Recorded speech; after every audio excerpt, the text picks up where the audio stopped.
Today I want to get you guys up to speed on what's going on with the Z50 Honda Monkey. So just a quick refresher, we assembled this engine last episode. And if you will recall, we started to work on this petrol tank, welding and patching and fixing, and it's not looking so good. But do not let your hearts be troubled, because if you will look over here to your left, you will see a brand new petrol tank and decals. What changed my mind about the petrol tank and not going forward with it is that this new one I got was $75 with the petcock and the cap, and it's already painted yellow, but there is an issue with it. If you'll recall, I had this yellow side cover, so I thought I was going to be slick and get a yellow tank and not have to paint anything except for, I don't know, a triple tree or whatever, you know. But I was, in fact, wrong, because this yellow is more of a gold-looking yellow than that yellow. It shows up, it's two different colors. So I'm going to end up matching this yellow because I like it better. But in the end, I wish I had just peeled the sticker off of here and painted all the parts a nice blue, the same color I'm going to paint my Honda CB360. And if you're wondering, why don't you just paint it blue, Benny? And that is because I already ordered these decals, which go with the yellow tank. I don't know how that'd look on blue. Maybe I need to think about this a little bit more. Maybe you folks could give me your opinion. Would that look all right on like a golden or a royal blue, I think is the color of that CB360. Anyways, I got a kickstart right here and a shifter. And this stuff, again, was all on sale at a price I could not pass up. I also have new twist grips and throttle cable. Just a quick refresher, these are all the parts that I've already disassembled or purchased used that need to be cleaned up and stuff. So we got this front piece, again, it's got to be cleaned, sandblasted, painted to match the tank. And side cover, our seat's going to need a seat cover. She's a little rough. The electrical I have still not done anything with, needs to be cleaned up and ready to put back on the bike. The handlebars, one of them is bent and twisted. I don't know. I don't know if I see myself fixing those. I'm thinking about going with new on those, although that's crazy, crazy money. This needs to be cleaned up. It's been spray painted, and this is aluminum. This exhaust is really nice. I love this exhaust. I got it used from Kelly, and I would love to get this thing cleaned up nice. See, the bolts and stuff are broke on it. No big deal. We're going to clean it up. I want to paint it and get that in order. This fender is in awful shape. Look, it's tore even right there. It's horrendous. And believe it or not, look at that. Believe it or not, I am seriously thinking about, and it's not worth it, but fixing these fenders, because I kind of want to paint them white. So I don't know, crazy, maybe not. Might get new chrome ones, you know, if I win the lottery.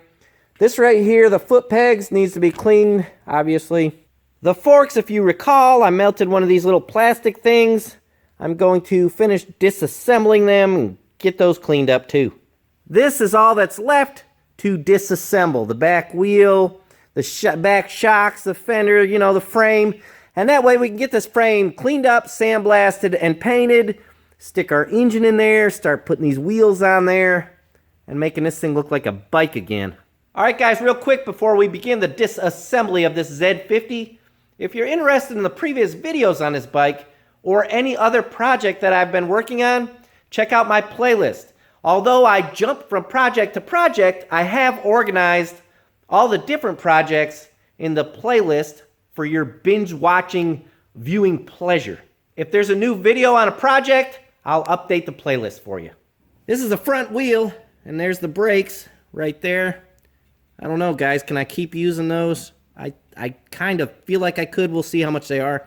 That bearing is froze up in there. This bearing is froze up. El Junco. There's a little bushing. Needs to be cleaned up. Seal.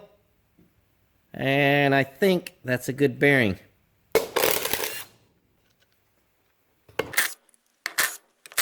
I believe that just removed the hub from the wheel. Ow! Wrong. El Rongo.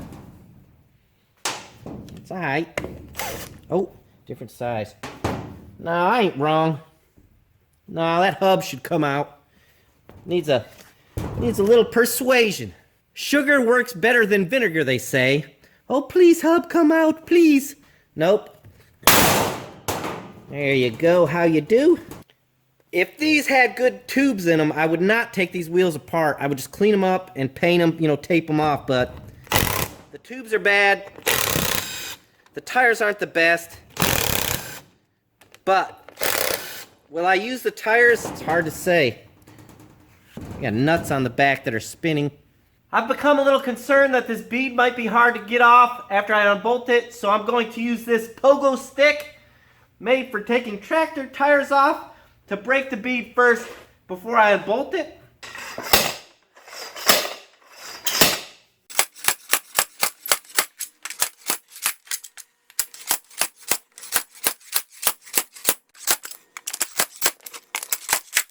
Normally you gotta be careful around this inner tube because you're gonna rip it, but it needs a new tube anyways.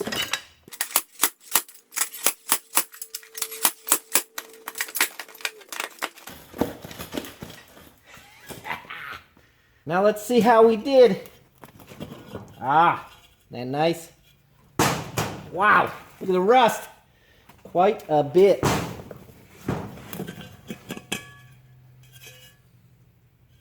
They're actually, the wheels are not that bad.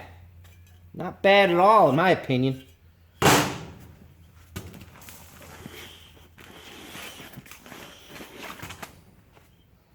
Upon closer inspection, we do have an issue with the wheels. Look at that.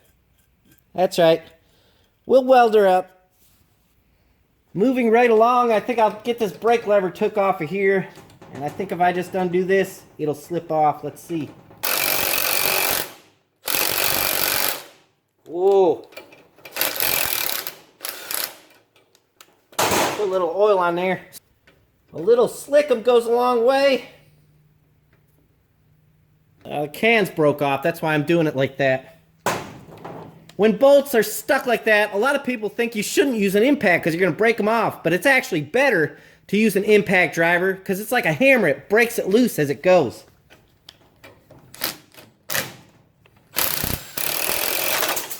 Woohoo! You just let that bolt go there. Fair enough. Whatever. All that's missing right here is a cotter pin and a washer. Looks like this is loose on the drum, so I'll just take it off like that for now. I'll work on this. I may have to heat it with a torch or something, but I'm gonna try and save this. Even though she's bent and twisted up, this is still salvageable, very much so. Shocks, looks like it's a 14 millimeter. Okay, that bolt went all the way through the frame to the other side, to the other shock. Nut and castle nut and washer on the other side.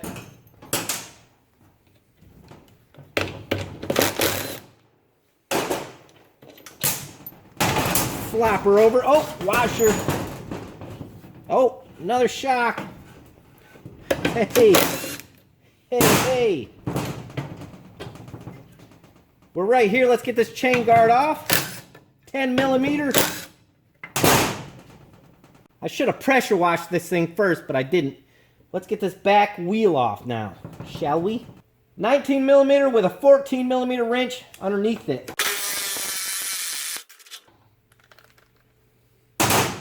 Two sponsors I would love to have, Milwaukee Tools and Anheuser-Busch. Woo!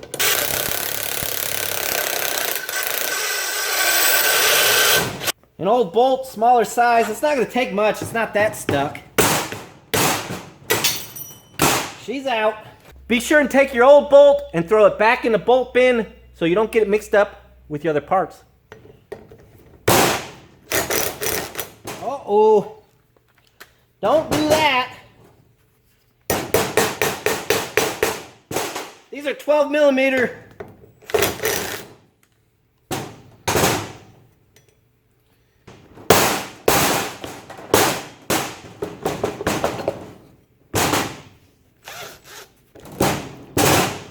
tip for you.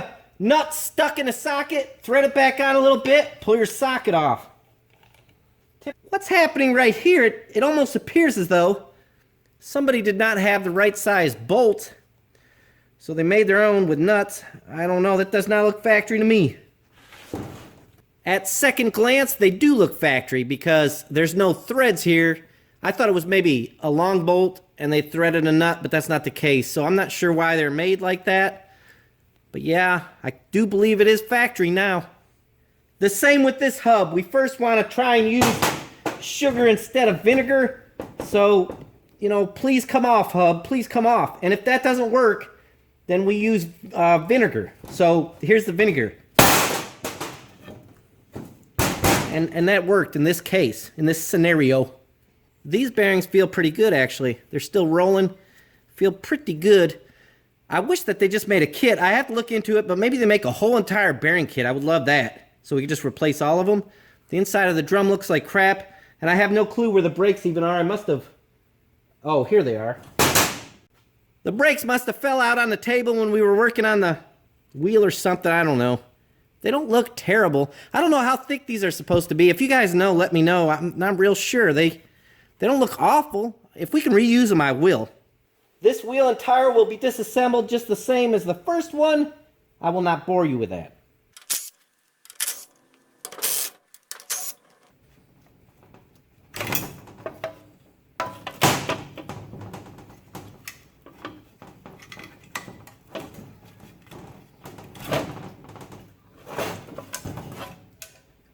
This is what's left of our wiring harness. So we have, I mean, there's something there to start with, but I don't think we'll get very far with it. Fender is crap. Tore, spray painted black, looking like crap. Still considering fixing these things. The swing arm, it's a 14 on this side, a 17 millimeter nut on this side.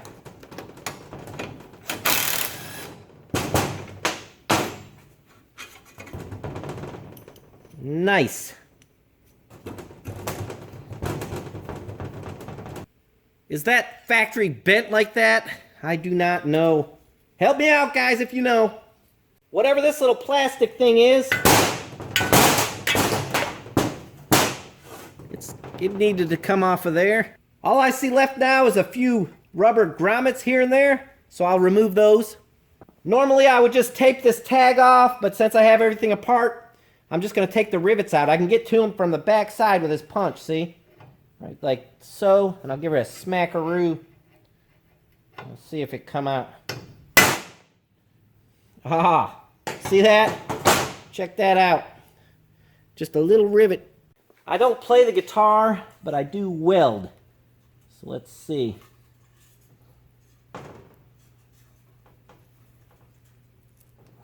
Oh.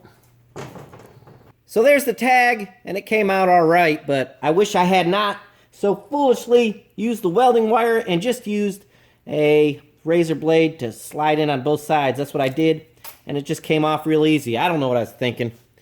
Just the way it goes sometimes.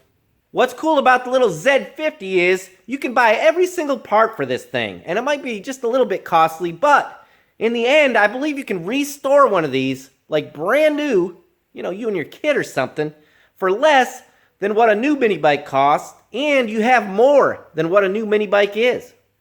It's been a long time coming, but we're finally down to the bare frame. And there are all the parts that need attention, along with the other ones I showed you earlier. We can get all these parts cleaned up now and start the assembly process with this beautiful Z50 Monkey. Before I go, a very special thank you and shout out to Jack and Carl, who are the very first people on the same day to hit the buy a part button on my channel. You have no idea, guys, how much your support helps me out.